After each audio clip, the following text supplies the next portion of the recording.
भद्रं कर्णेभिः शृणुयाम भद्रं पश्येमाक्षभिर्यजत्रः स्थिरैरङ्गैस्तुष्ट्वा वंशस्तनूभिर्व्यसेमहि देवहितं जदायुः। ओम शांति शांति शांति। हमारे आप्तजनों ने, मनीषियों ने ईश्वर की व्यापकता के लिए कहा कि ईशावास्यमिदं सर्वम्। उपनिषद में कहा ईशावास्यमिदं सर्वं यत्किंच जगत्यां जगत। इस संपूर्ण जगत में ईश्वर का वास है। हर व्यापक सर्वत्र समाना परमात्मा संपूर्ण ब्रह्मांड में, संपूर्ण सृष्टि में समाहित हैं। तो कितनी विचित्र बात है कि परमात्मा हैं पर वे दिखते नहीं, और संसार नहीं है पर वह दिखता है। इसका कारण यह है कि हमारे पास देखने की जो शक्ति है वह सब संसार की है। जिस धातु का संसार है उसी धातु की हमारी इंद्रियां और अंतःकरण हैं। इसलिए उनसे संसार ही दिखेगा, परमात्मा कैसे दिखेगा? इंद्रियां, मन, बुद्धि प्रकृति के अंश हैं, तो प्रकृति के अंश द्वारा प्रकृति से अतीत तत्व को कैसे देखा जा सकता है? प्रकृति से अतीत परमात्म तत्व को तो अपने आप से अर्थात स्वयं से ही देखा जा सकता है, क्योंकि स्वयं परमात्मा का ही अंश है। इसका तात्पर्य यह है कि शरीर, इंद्रियां, मन, बुद्धि तथा संसार तत्व के एक हैं। ये संसार तत्व से एक हैं और स्वयं परमात्मा तत्व से एक है। अर्थात कहें, जो प्रकृति है वो जड़ नाशवान है और परमात्मा है वह अविनाशी चेतन जिसका कभी नाश न होने वाला है। तो विचार करें कि क्या शरीर, इंद्रियां, मन, बुद्धि और परमात्मा की तात्विक एकता है? कदापि नहीं, बिल्कुल भी नहीं है। फिर उनके द्वारा परमात्मा को कैसे देखा जा सकता है और कैसे प्राप्त किया जा सकता है? असंभव बात है। हम स्वयं से देखेंगे तो परमात्मा दिखेंगे, और शरीर से देखेंगे तो संसार दिखेगा। रहने वाले से रहने वाला ही दिखेगा और बदलने वाले से बदलने वाला ही दिखेगा। तो स्वयं से परमात्मा कैसे दिखते हैं, तो इस पर विचार करेंगे। प्रत्येक मनुष्य को मैं हूँ इस रूप में अपनी सत्ता का अनुभव होता है। मैं हूँ, इसमें मैं प्रकृति का अंश है और हूँ परमात्मा का अंश है। अतः मैं की नहीं के साथ और हूँ की है के साथ एकता है। हूँ और है, इनका भेद मैंपन के कारण ही है। अगर मैंपन न रहे तो हूँ नहीं रहेगा, प्रत्युत है ही रहेगा। इसका तात्पर्य यह हुआ कि स्वयं में जो सत्ता अर्थात अपना होनापना है वह वास्तव में परमात्मा का ही है। वह होनापन सब जगह समान रीति से स्वतः स्वाभाविक परिपूर्ण है। हमसे यह भूल होती है कि हम परमात्मा में संसार को देखते हैं, जबकि देखना चाहिए संसार में परमात्मा को। नहीं में है को देखना तो सही है, पर है में नहीं को देखना गलत है, क्योंकि परमात्मा है और संसार नहीं है। इसलिए भगवत गीता में भगवान कहते हैं कि समम सर्वेषु भूतेषु तिष्ठन्तः परमेश्वरम विनश्यत् स्वविनश्यन्तम यः पश्यति स पश्यति। जो नष्ट होते हुए संपूर्ण प्राणियों में परमात्मा को नाश रहित और समरूप से स्थित देखता है, वही वास्तव में सही देखता है। ऐसा कोई क्षण नहीं है जिसमें संसार न बदलता हो। बदलना ही बदलना इसका स्वरूप है, क्योंकि संसार का तात्पर्य है जो परिवर्तनशील है, बार बार बदलता रहता है। परंतु परमात्मा नहीं बदलने वाले हैं। संसार रहे अथवा नष्ट हो जाए, वे नित्य निरंतर ज्यों के त्यों ही रहते हैं, उनमें कोई फर्क नहीं पड़ता। संसार एक क्षण भी टिकता नहीं और परमात्म तत्व एक क्षण भी मिटता नहीं। इसलिए जो बदलने वाले नाशवान संसार को न देखकर निरंतर रहने वाले अविनाशी परमात्मा को देखता है, वही सही दिखता है। परंतु जो परमात्मा को न देखकर संसार को देखता है, वह सही नहीं देखता। जो अन्य प्रकार का होते हुए भी आत्मा को अन्य प्रकार का मानता है, उस आत्मघाती चोर ने कौन सा पाप नहीं किया। महाभारत में कहा, यो अन्यथा संतमात्मानं अन्यथा प्रतिपद्यते किम तेन न कृतं पापम चोरेणात्मा परपहारेण। जैसे शरीर के बदलने पर हम अपना बदलना नहीं देखेंगे। बालकपन से लेकर आज तक शरीर कितना बदल गया, पर हम कहते हैं कि मैं वही हूँ जो बालकपन में था। शरीर बदल गया, स्थान बदल गया, समय बदल गया, वस्तु बदल गई, साथी बदल गए, प्रकृति बदल गई, अवस्था बदल गई, क्रियाएं बदल गईं, पर सब कुछ बदलने पर भी स्वयं नहीं बदला। देश काल आदि में फर्क पड़ा, पर अपने में फर्क नहीं पड़ा। ऐसे ही संसार कितना ही बदल जाए, परमात्मा वैसे के वैसे ही रहते हैं। वस्तु भेद, व्यक्ति भेद और क्रिया भेद होने पर भी तत्व भेद नहीं होता। हमारी दृष्टि उस परमात्म तत्व की तरफ ही रहनी चाहिए। जैसे कोई व्यापारी अनेकों प्रकार के सामान का क्रय विक्रय करता है, लेकिन जब उसकी दृष्टि होती है तो केवल एक अर्थ पर ही रहती है। सामान बदलता है, व्यापार में वस्तुएं बदलता है, लेकिन उसका अर्थ जो है, उसका धन है, वो कभी नहीं बदलता।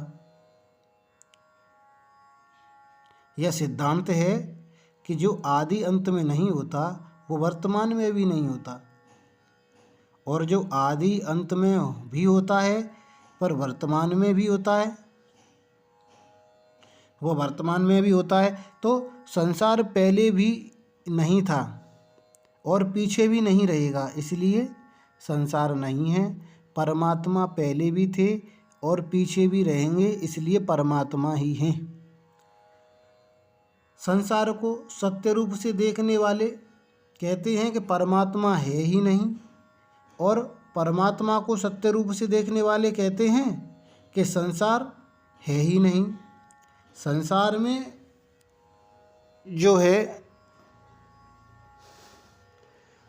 जो हैपना है, वह उस परमात्मा की ही झलक है। जैसे रस्सी में सांप दिखता है, तो वास्तव में हैपना रस्सी में है, सांप में नहीं। पर रस्सी का है, पर रस्सी का हैपना सांप में दिखता है। ऐसे ही हैपना परमात्मा में है, संसार में नहीं है, पर परमात्मा का हैपना संसार में दिखता है। जैसे चने का आटा फीका होता है, पर जब उसमें चीनी पड़ जाती है तब उससे बूंदी बन जाती हैं और मीठी लगती हैं। वह मिठास वास्तव में चीनी की ही है, बूंदी की नहीं।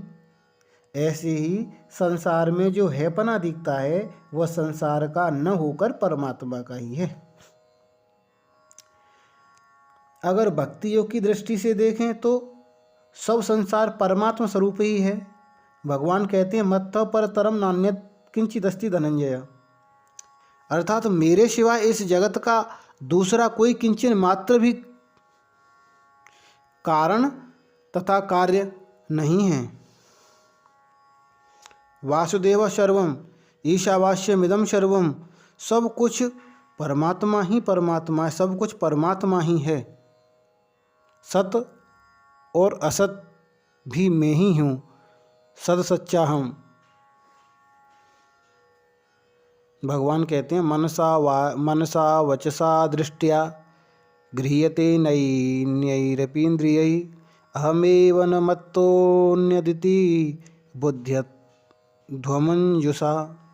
मन से, वाणी से, दृष्टि से तथा अन्य इंद्रियों से जो कुछ ग्रहण किया जाता है वह सब मैं ही हूँ, अतः मेरे सिवाय और कुछ भी नहीं है। यह सिद्धांत आप विचारपूर्वक शीघ्र समझ लें और स्वीकार करके अनुभव कर लें।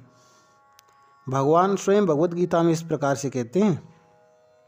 तो परमात्मा के विषय में द्वैत, अद्वैत, द्वैताद्वैत, विशिष्टाद्वैत आदि अनेक मतभेद हैं, पर सब कुछ परमात्मा ही है, यह सर्वोपरि सिद्धांत है। संपूर्ण मत इसके अंतर्गत आ जाते हैं। साधकों के मन में प्राय यह भाव रहता है कि कोई परमात्मा की सार बात, तात्विक बात, बढ़िया बात बता दे तो हम जल्दी परमात्मा प्राप्ति कर लें। वह सार बात, तात्विक बात अथवा बढ़िया बात, सबका खास निचोड़ निष्कर्ष यही है कि केवल परमात्मा ही परमात्मा है। मैं भी परमात्मा है, तू भी परमात्मा है, यह भी परमात्मा है और वह भी परमात्मा है, अर्थात परमात्मा के सिवाय कुछ है ही नहीं।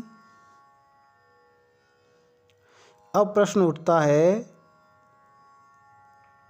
कि सब कुछ परमात्मा कैसे हुए? तो एक अपरा प्रकृति है और दूसरी परा प्रकृति है।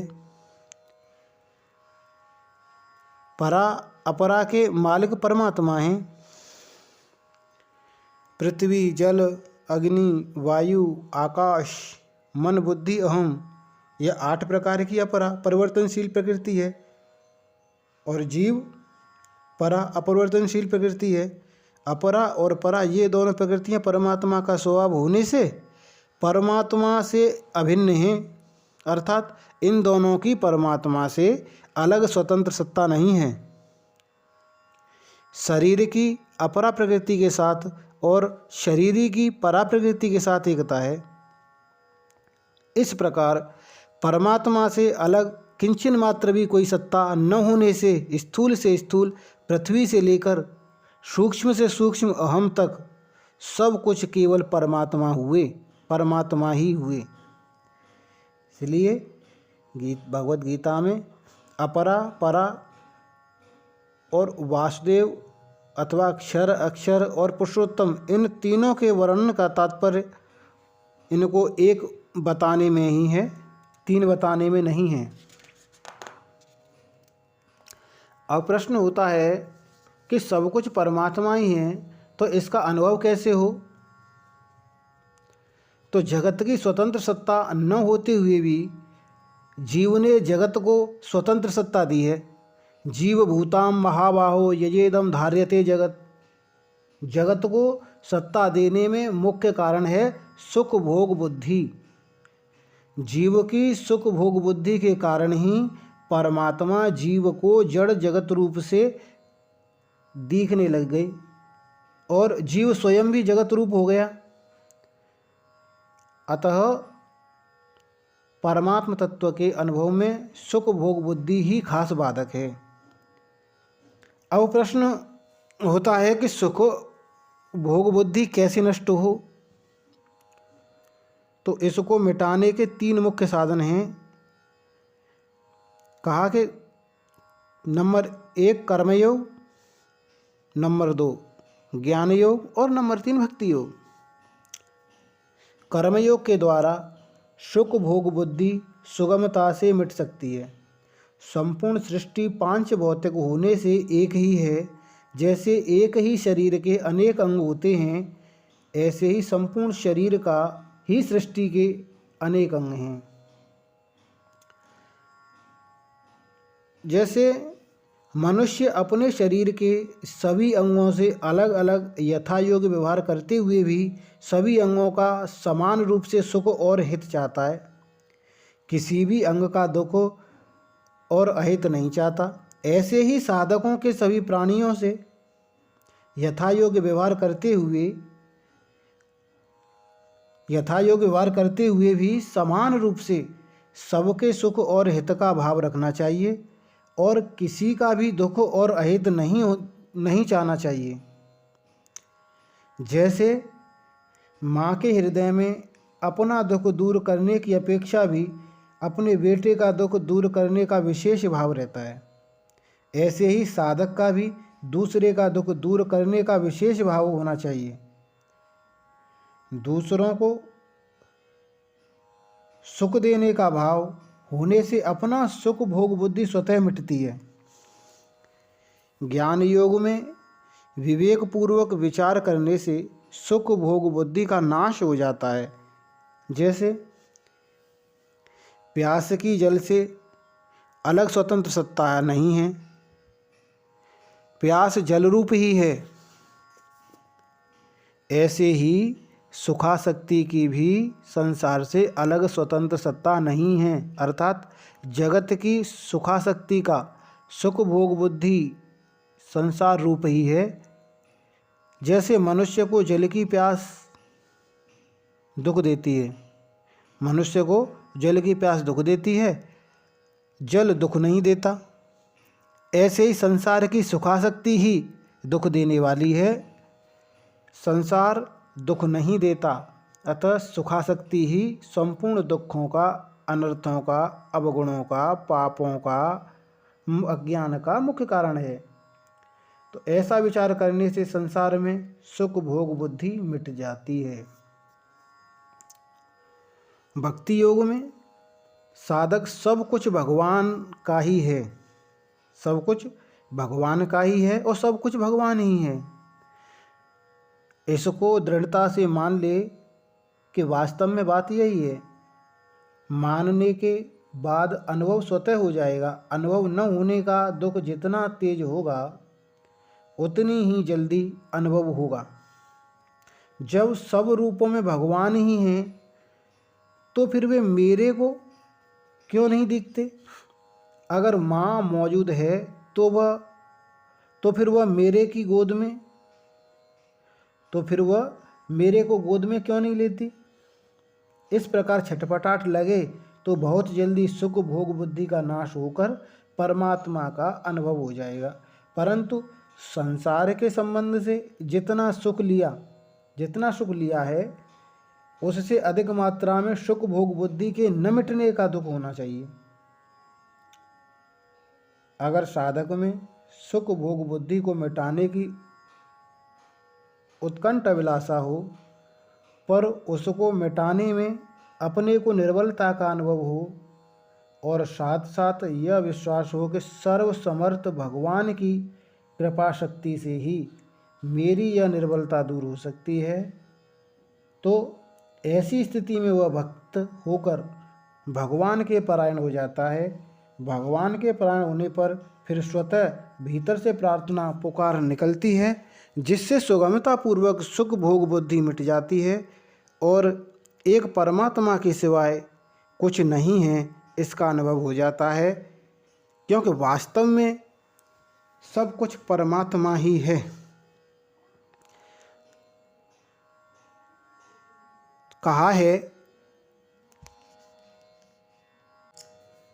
ब्रह्मार्पणम ब्रह्मवीर ब्रह्मागणं ब्रह्मणाहुतम ब्रह्मैव तेन गंतव्यम ब्रह्म कर्म समाधन। अर्थात वह परमात्मा ही कार्य रूप है, वह परमात्मा ही क्रिया रूप है, वह परमात्मा ही कर्म रूप है, वही भोक्ता रूप है, वही भोग्य है।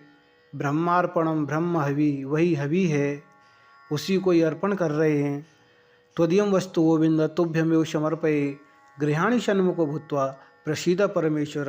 तो जब भोजन का मंत्र लगाते हैं तो भोजन के मंत्र में हम बोलते हैं, त्वदीयं वस्तु गोविंद, हे गोविंद ये आपके द्वारा दी हुई आपकी ही वस्तु हैं, और तुभ्यमेव समर्पये, हम आपको ही अर्पित कर रहे हैं और आप इसको प्रसन्नतापूर्वक स्वीकार करें। इस प्रकार हमने आज विचार किया।